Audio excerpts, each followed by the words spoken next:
बिस्मिल्लाहिर्रहमानिर्रहीम अस्सलामुअलैकुम। इल्म की बात की नई वीडियो के साथ राव कमर रिजवान तमाम दोस्तों को खुशामदीद कहता है। दोस्तों, इस आयत करीमा के बारे में आपने भी सुना होगा कि ये आयत जलाली आयत है और इस आयत के बेशुमार फजाइल हैं जो कि अहादीस मुबारका के अंदर बयान किए गए हैं। दोस्तों, इस आयत के बारे में आपने बहुत सुना होगा, लेकिन आज इस आयत करीमा के फजाइल और बरक़ात जो हम आपको बताने जा रहे हैं वो बहुत ही खास हैं और ये वो फजाइल हैं जिनके बारे में बहुत कम लोग जानते हैं। आयत करीमा के इन फजाइल और बरक़ात के बारे में जानने के लिए हमारी इस वीडियो को आखिर तक जरूर देखिएगा। और अगर आपने अभी तक हमारा चैनल इल्म की बात सब्सक्राइब नहीं किया है तो अभी सब्सक्राइब करें और साथ में बेल आइकॉन को जरूर प्रेस करें ताकि लेटेस्ट अपलोड होने वाली हमारी वीडियोस का नोटिफिकेशन आपको बर वक्त मिलता रहे। इस वीडियो को लाइक करें, शेयर करें अपने दोस्तों के साथ ताकि उन तक भी ये अहम मालूमात पहुंचती रहें और अगर वो किसी मुश्किल में हैं तो वो इस वजीफे को करके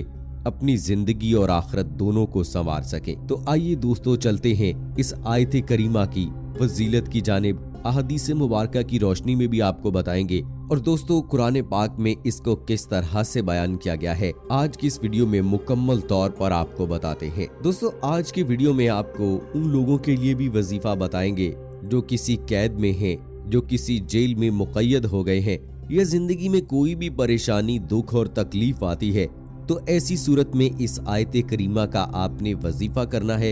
इंशाअल्लाह आपकी वो परेशानी, दुख और तकलीफ जो है वो दूर हो जाएगी। दोस्तों, हर दौर में हुक्मरान अपने मुजरमों को कैद करने के लिए बदतरीन कैद खाने बनाते रहे हैं। आपने मुख्तलिफ किस्म के जेलों के नाम तो सुन रखे होंगे, लेकिन साइंस एंड टेक्नोलॉजी के इस दौर में क्या कोई ऐसा कैद खाना बना सकता है जो मछली के पेट में हो और मछली कैदी को लिए हुए हजारों मीटर पानी के नीचे चली जाए, जहां अंधेरा ही अंधेरा हो, रात का अंधेरा, समंदर की गहराई का अंधेरा और फिर मछली के पेट का जी कोई नहीं। ऐसा कैद खाना सिर्फ हमारा रब ही बना सकता है, क्योंकि अल्लाह हर चीज पर कुदरत रखता है और ये अल्लाह का इल्म हर चीज को मुहीत है।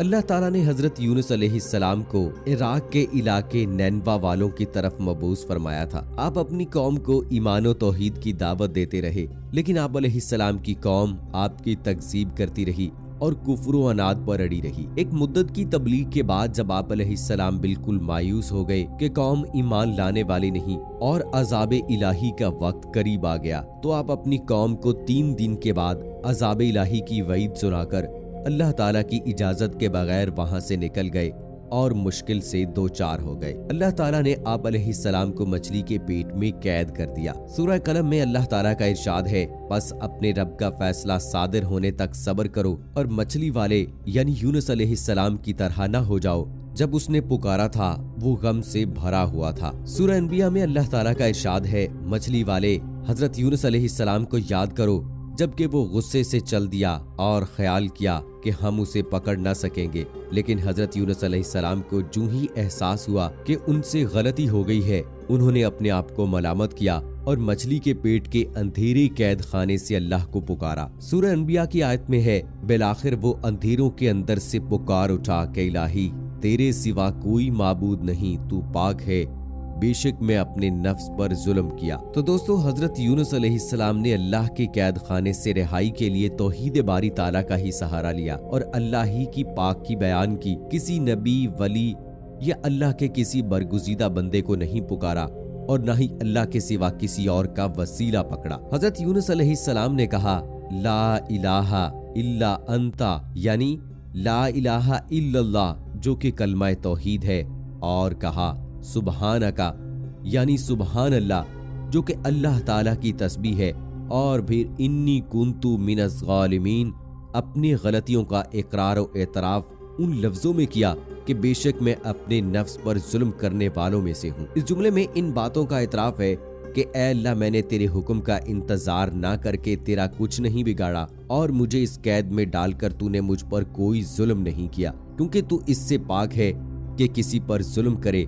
ये तो हम इंसान ही हैं जो जल्दबाज हैं, नाशुक्रे हैं और बेसब्रे हैं और अपनी ही जान पर जुल्म करने वाले हैं। तब हमारे गफूर रहीम रब ने न सिर्फ अपने नबी की दुआ कबूल की और उन्हें कैद से निजात बख्शी, बल्कि ये भी फरमा दिया कि जो भी मोमिन बंदा ये दुआ मांगेगा उसे नजात मिलेगी। सूरह अनबिया में है, बस हमने उनकी दुआ कबूल फरमा ली और हमने उन्हें गम से नजात बख्शी और इसी तरह हम मोमिनों को निजात दिया करते हैं। दोस्तों, इसी आयत करीमा के बारे में रसूल अकरम सल्लल्लाहु अलैहि वसल्लम का फरमान है कि यूनुस अलैहिस्सलाम की वो दुआ जो उन्होंने मछली के पेट के अंदर मांगी थी, यानी ला इलाहा इल्ला अंता सुबहानका इन्नी कुन्तु मिनज़ ज़ालिमीन, जो मुसलमान अपने किसी भी मकसद के लिए इन कलमात के साथ दुआ करेगा, अल्लाह ताला उस दुआ को कबूल फरमाएंगे। ये दुआ भी है और कलमा तौहीद भी है। इसकी बरकतों से एक तरफ हजरत यूनुस अलैहिस्सलाम एक ऐसी कैद खाने यानी मछली के पेट से आजाद हुए जिसका तस्वुर भी कोई इंसान नहीं कर सकता,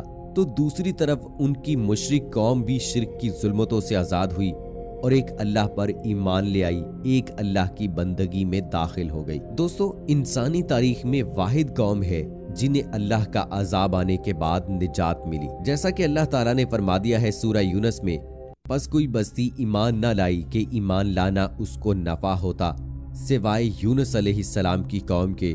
जब वो ईमान ले आई तो हमने रुसवाई के अजाब को दुनियावी जिंदगी में उन पर से टाल दिया और उनको एक वक्त खास तक के लिए जिंदगी से फायदा उठाने का मौका दिया। अगर कोई बंदा मोमिन अल्लाह की वहदानियत के ऐलान के साथ साथ अल्लाह की पाकी बयान करते हुए अल्लाह से अपनी मगफरत का तलबगार हो तो उसे इस दुआ का सहारा लेना होगा, क्योंकि इस दुआ में कलमा तौहीद ला इलाहा इल्ला अंता भी है, तस्बीह तज्जिया सुबहाना का भी है और अस्तगफार इन्नी कुन्तु मिनज़ ज़ालिमीन भी है। नबी करीम सल्लल्लाहु अलैहि वसल्लम का फरमान है, मैं तुम्हें वो चीज न बताऊं कि अगर किसी पर कोई मुसीबत और आजमाइश आ जाए तो वो उसे पढ़े तो उसे इससे निजात मिल जाएगी। वो यूनुस अलैहिस्सलाम की दुआ है। दोस्तों, इस वक्त पूरी उम्मत गूनागूं मुसीबतों, आजमाइशों और परेशानियों में घिरी हुई है और तरह तरह के अजाबात का शिकार है। ऐसे में जरूरी है कि हम सब इस दुआ की मानी मतलब को समझें, कलमा तौहीद के मानी और मतलब को समझें, सिर्फ और सिर्फ अल्लाह वाहदाहु ला शरीक को पुकारें,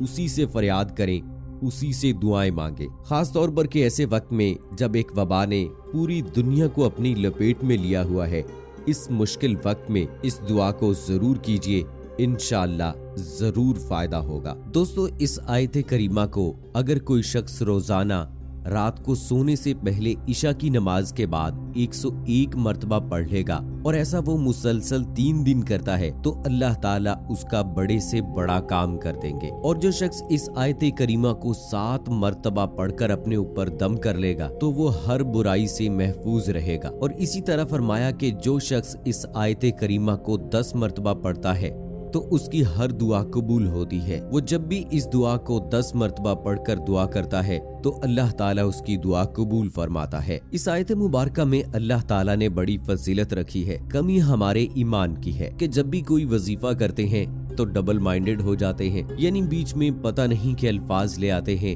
कि पता नहीं इसका फायदा होगा भी या नहीं, पता नहीं हमारा काम होगा भी नहीं। तो जब तक कोई भी दुआ मुकम्मल और कामिल यकीन के साथ नहीं की जाती तो उसका उस तरह से फायदा नहीं होता जिस तरह से हम चाहते हैं। इसलिए अल्लाह ताला पर मुकम्मल भरोसा, यकीन और ईमान रखते हुए दुआ कीजिए। अपने दिल से तमाम वहमो गुमान निकाल दीजिए। अल्लाह ताला आपकी तमाम दुआओं को कबूल फरमाएगा। और दोस्तों, आज की इस वीडियो में जो हमने आपको बताया कि हजरत यूनुस अलैहिस्सलाम की ये दुआ आप रोजाना की बुनियाद पर इसका वजीफा कीजिए, इंशाअल्लाह आपकी तमाम मुश्किलात हल हो जाएंगी। ये दुआ अल्लाह ताला के एक जलीलुल कदर नबी हजरत यूनुस अलैहिस्सलाम ने की है और अल्लाह ताला ने कबूल फरमाई है, लिहाजा उनके लिए खास थी और तमाम मुसलमानों के लिए आम है।